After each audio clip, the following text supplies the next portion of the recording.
The young women should be under the care of a wise, judicious matron, a woman who is thoroughly converted, who will carefully guard the workers, especially the younger ones. The workers are to feel that they have a home. They are God's helping hand, and they are to be treated as carefully and tenderly as Christ declared that the little child whom he set in the midst of his disciples was to be treated. Whoso shall offend one of these little ones which believe in me, he said, it were better for him that a millstone were hanged about his neck, and that he were drowned in the depth of the sea. Take heed that ye despise not one of these little ones, for I say unto you, that in heaven their angels do always behold the face of my Father which is in heaven. See Matthew 18, verses 6 and 10. The care that should be given to these employees is one of the reasons in favor of having in a large city several small restaurants instead of one large one. But this is not the only reason why it will be best to establish several small restaurants in different parts of our large cities. The smaller restaurants will recommend the principles of health reform just as well as the larger establishment, and will be much more easily managed. We are not commissioned to feed the world, but we are instructed to educate the people. In the smaller restaurants there will not be so much work to do, and the helpers will have more time to devote to the study of the Word, more time to learn how to do their work well, and more time to answer the inquiries of the patrons who are desirous of learning about the principles of health reform. If we fulfill the purpose of God in this work, the righteousness of Christ will go before us, and the glory of the Lord will be our reward. But if there is no ingathering of souls, if the helpers themselves are not spiritually benefited, if they are not glorifying God in word and deed, why should we open and maintain such establishments? If we cannot conduct our restaurants to God's glory, if we cannot exert through them a strong religious influence, it would be better for us to close them up and use the talents of our youth in other lines of work. But our restaurants can be so conducted that they will be the means of saving souls. Let us seek the Lord earnestly for humility of heart, that he may teach us how to walk in the light of his counsel, how to understand his word, how to accept it, and how to put it into practice. There is danger that our restaurants will be conducted in such a way that our helpers will work very hard, day after day and week after week, and yet not be able to point to any good accomplished. This matter needs careful consideration. We have no right to bind our young people up in a work that yields no fruit to the glory of God.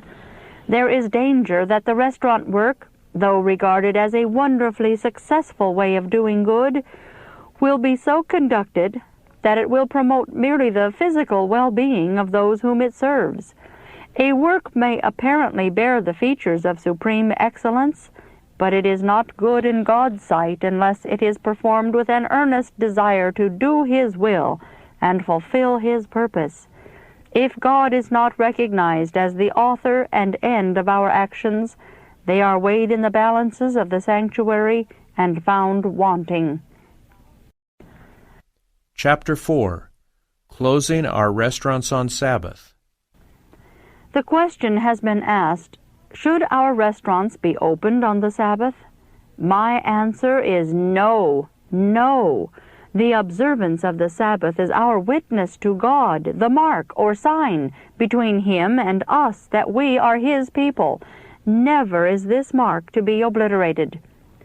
Were the workers in our restaurants to provide meals on the Sabbath the same as they do through the week for the mass of people who would come, where would be their day of rest?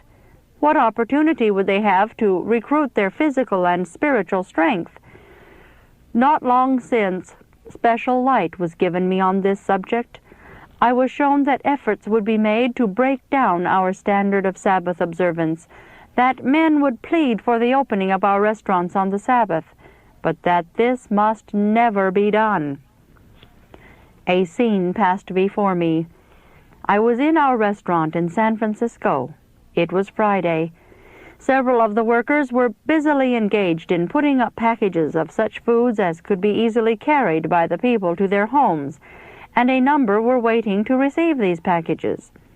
I asked the meaning of this, and the workers told me that some among their patrons were troubled because, on account of the closing of the restaurant, they could not on the Sabbath obtain food of the same kind as that which they used during the week. Realizing the value of the wholesome foods obtained at the restaurant, they protested against being denied them on the seventh day, and pleaded with those in charge of the restaurant to keep it open every day in the week, pointing out what they would suffer if this was not done. "What you see today," said the workers, "is our answer to this demand for the health foods upon the Sabbath. These people take on Friday food that lasts over the Sabbath, and in this way we avoid condemnation for refusing to open the restaurant on the Sabbath." The line of demarcation between our people and the world must ever be kept unmistakably plain. Our platform is the law of God, in which we are enjoined to observe the Sabbath day. For, as is distinctly stated in the 31st chapter of Exodus, the observance of the Sabbath is a sign between God and His people. "Verily, my Sabbaths ye shall keep," He declares, "for it is a sign between me and you throughout your generations, that ye may know that I am the Lord that doth sanctify you. Ye shall keep the Sabbath therefore, for it is holy unto you. It is a sign between me and the children of Israel forever. For in 6 days the Lord made heaven and earth, and on the seventh day He rested and was refreshed." We are to heed a "Thus saith the Lord," even though by our obedience we cause great inconvenience to those who have no respect for the Sabbath.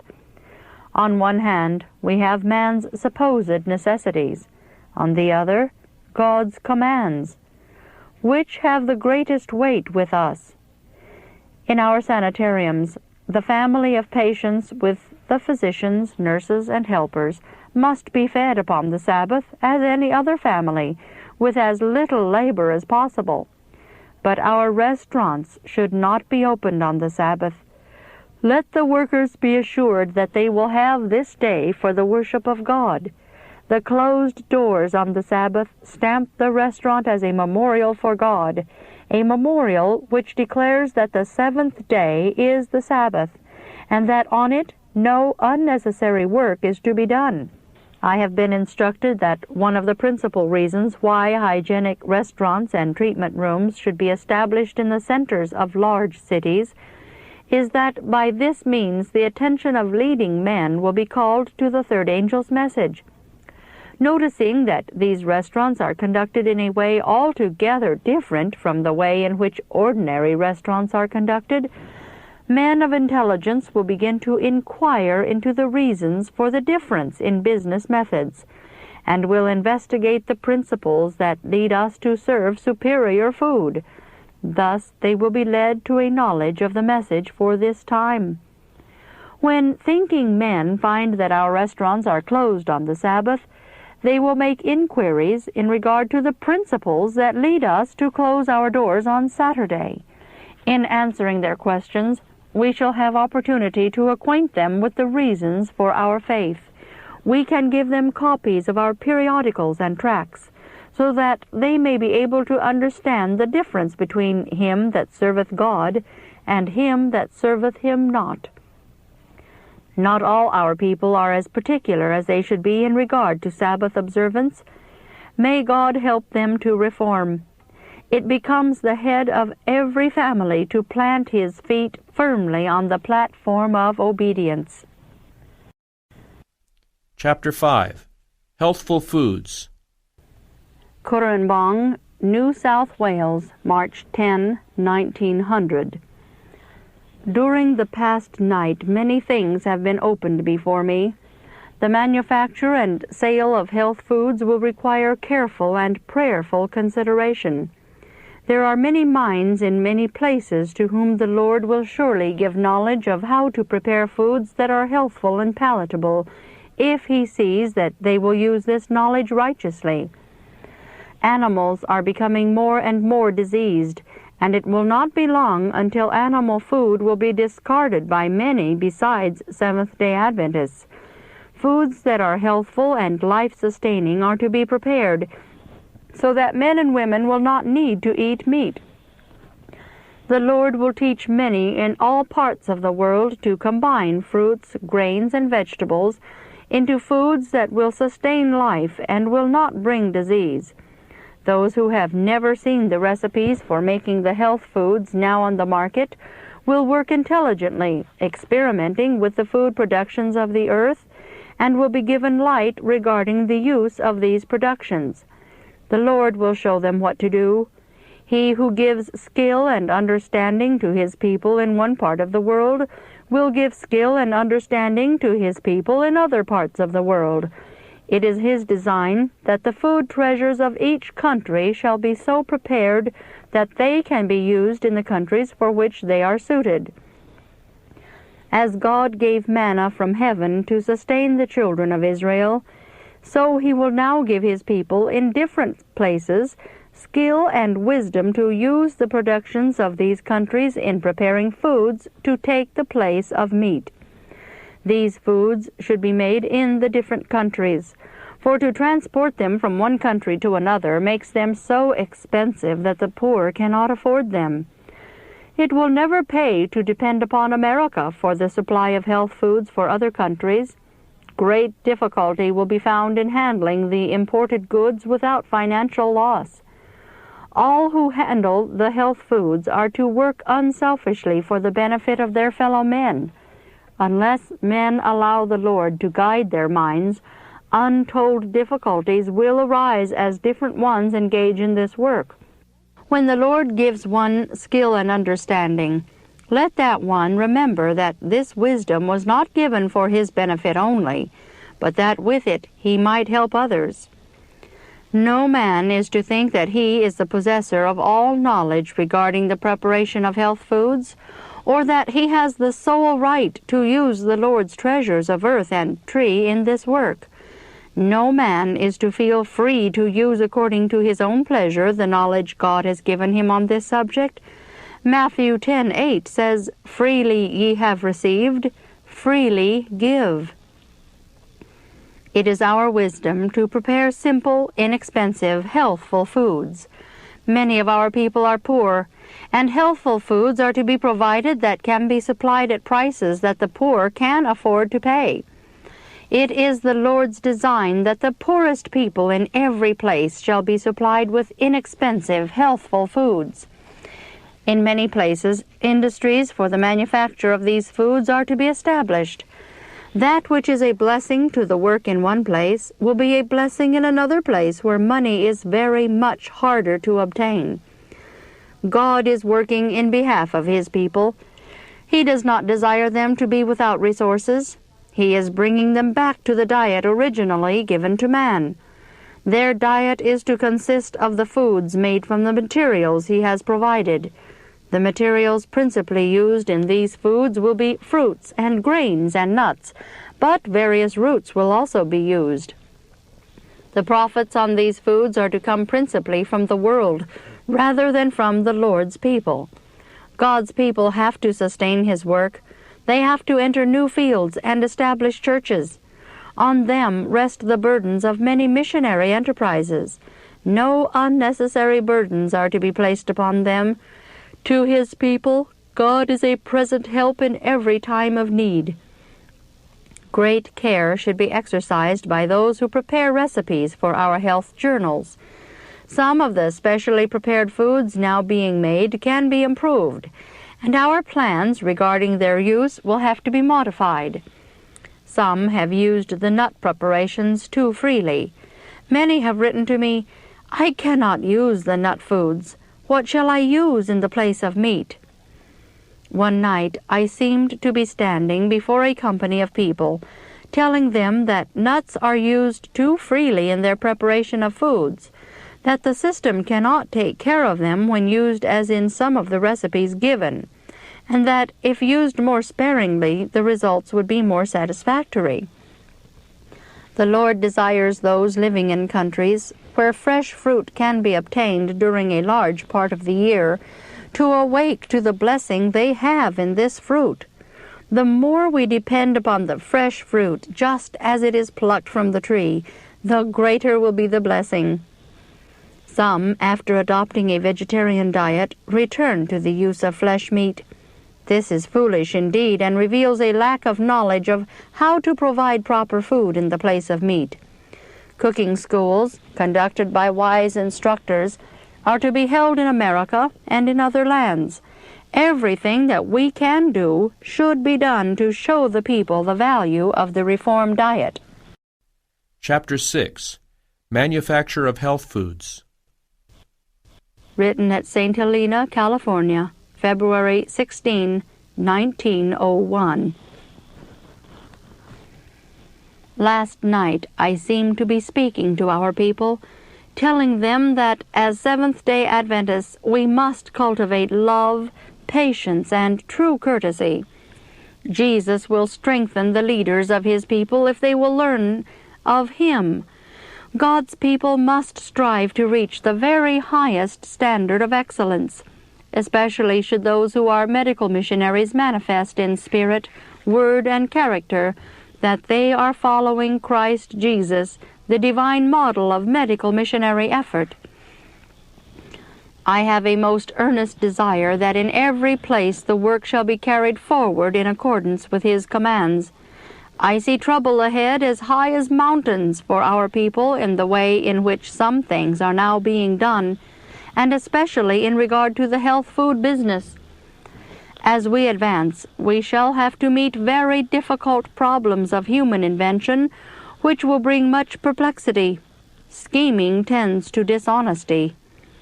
With great skill and with painstaking effort, Dr. Kellogg and his associates have prepared a special line of health foods. Their chief motive has been to benefit humanity, and God's blessing has rested upon their efforts. If they follow in the counsel of God, if they walk after the example of Christ, they will continue to advance, for God will give skill and understanding to those who seek him unselfishly. In many respects, improvements can be made in the health foods sent out from our factories. The Lord will teach his servants how to make food preparations that are more simple and less expensive. There are many whom he will teach in this line if they will walk in his counsel and in harmony with their brethren. Chapter 7. To our brethren in all lands. The Lord has instructed me to say that he has not confined to a few persons all the light there is to be received in regard to the best preparations of health foods. He will give to many minds in different places tact and skill that will enable them to prepare health foods suitable for the countries in which they live. God is the author of all wisdom, all intelligence, all talent. He will magnify his name by giving to many minds wisdom in the preparation of health foods. And when he does this, the making of these new foods is not to be looked upon as an infringement of the rights of those who are already manufacturing health foods, although in some respects the foods made by the different ones may be similar. God will take ordinary men and will give them skill and understanding in the use of the fruit of the earth. He deals impartially with his workers. Not one is forgotten by him. He will impress businessmen who are Sabbath keepers to establish industries that will provide employment for his people. He will teach his servants to prepare less expensive health foods which can be bought by the poor. In all our plans, we should remember that the health food work is the property of God, and that it is not to be made a financial speculation for personal gain. It is God's gift to his people, and the profits are to be used for the good of suffering humanity everywhere. Especially in the southern states of North America, many things will be devised and many facilities provided that the poor and needy can sustain themselves by the health food industries. Under teachers who are laboring for the salvation of their souls, They will be taught how to cultivate and prepare for food those things that grow most readily in their locality.